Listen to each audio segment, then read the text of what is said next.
fear during these life storms. Ito ay magandang paalaala para sa bawat isa sa atin na sa ngayon alam natin na maraming unos sa buhay ng bawat isa sa atin. Pero ano nga ba ang ginagawa natin sa mga pagkakataon ito na pag dumating yung tinatawag na unos sa buhay natin? Kaya nga sa paging ni Jesus, bago pa man nangyari ang lahat dito, sasabihin na although it has been stated that he encountered storms in his life, but yet he went out to the mountain alone, praying. Kumbaga nararasan din siguro niya ang tawag niya na mahinang battery o nagiging weak ang kanyang pagtawag natin na kanyang sarili, no? At kailangan niya magpahinga. Hindi to say that is a physical rest, but rather it is a spiritual rest. Will he be able to talk to the Father, at least to express his feelings or to express their intentions towards the Father. Kaya nga yung tinatawag natin na pinaka-una na bahagi na ibigay sa atin ay hinayaan niya. Kumbaga, hinayaan niya na kanyang mga alagad ay mangunguna sa kanya doon sa kabilang ibayo. At sila ay kanyang inutusan na mauna na kayo sapagkat ako ay susunod. Na hindi man lang iniisip ng mga alagad na ito kung paano siya sumunod sa kanila, basta sila ay sumunod na lamang sa utos na sa kanila ng kanilang guro, ang ating Panginoong Jesucristo.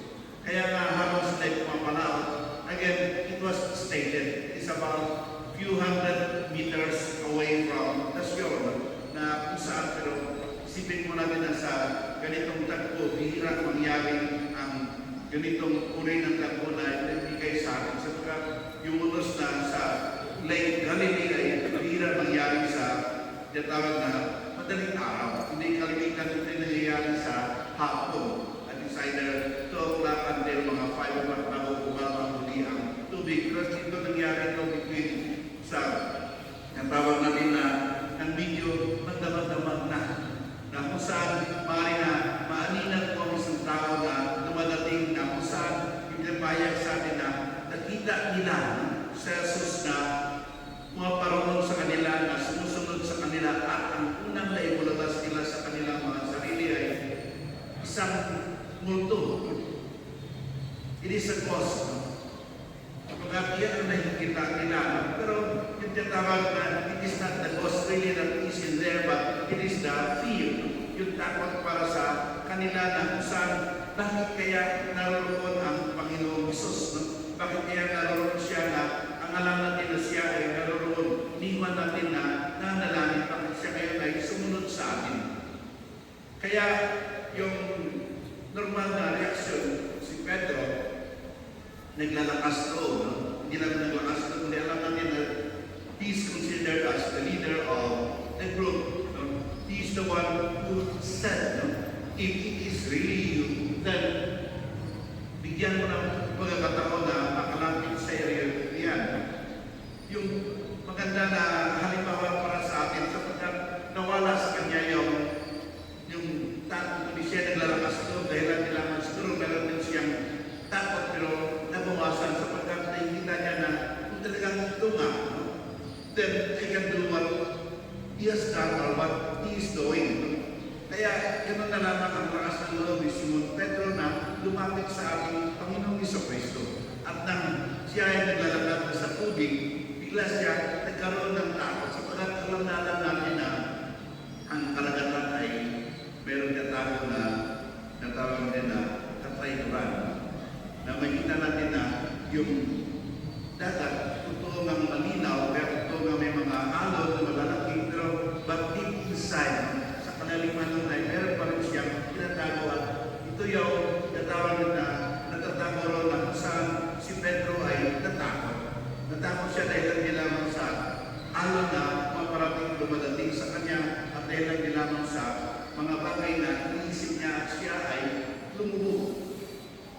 Kaya ito yung pinakamahalaga sa lahat ng nasabi natin na ang pinakamaiksik na panalangin sa banal na Biblia maliban sa Lord have mercy na sinasabi ng isang hihingi ng tulong sa ating Panginoon.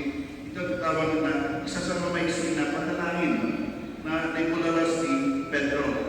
Lord, save me. Ligtas mo ako. Yung naipulalas lagi natin, no? Panalangin sa inyong mga sarili at mayroong mga bagay na nangyayari sa buhay ninyo. Ano ba ang unang nasasabi ninyo? Isang Jesus Maria Joseph. Jesus Maria Joseph. Kaya meron tayong mga expression na sinasabi mo. Kaya ito yung dahilan nila ng saan. Yung tawag na pananampalataya ni Pedro, ang nasasabi niya ay, Lord, save me up. Sa Jesus na kanyang Panginoon ay mabilis na umaksyon. Sapagat alam niya ang pangangailangan. Kumbaga, sa isang tao na nangangailangan, alam na ni Jesus manong dapat niya na gawin na sasabi niya, okay, come here. At yung iba ng mga pangyayari ay hinayaan na lang sa atin kung ano man ang takbo na naibigay sa atin. Hindi sila ay mag-iwasay na nakarating sa kabila. Pero hindi yan ang pinakamahalaga. Kaya pinakamahalaga na kung paano siya nagtatawala ang kanyang takot, kung paano siya nagkaroon ng mas magandang relasyon sa ating Panginoon Jesucristo sa mga pagkakataon na ito na kung saan sila ay nangangailangan. Which is really normal for the person. Sa tao na mayroong pananampalataya, ito ay nagiging normal lamang na kabahagi ng kanyang pananampalataya. Kumbaga, siya ay nangangatili sa ating Panginoong Diyos, kaya nangangatili sa ating Panginoong Jesucristo.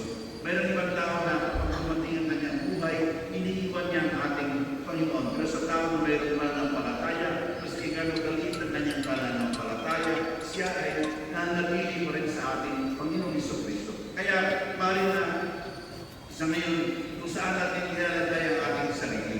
Alam natin na tayo ay mayroong pananampalataya. Alam natin na ang ating pananampalataya ay hindi sapat. At alam natin na tayo ay humihingi sa ating Panginoong Jesucristo. Kaya, tulad ng ating Panginoong Jesucristo, siya ay muling isalita muli sa atin.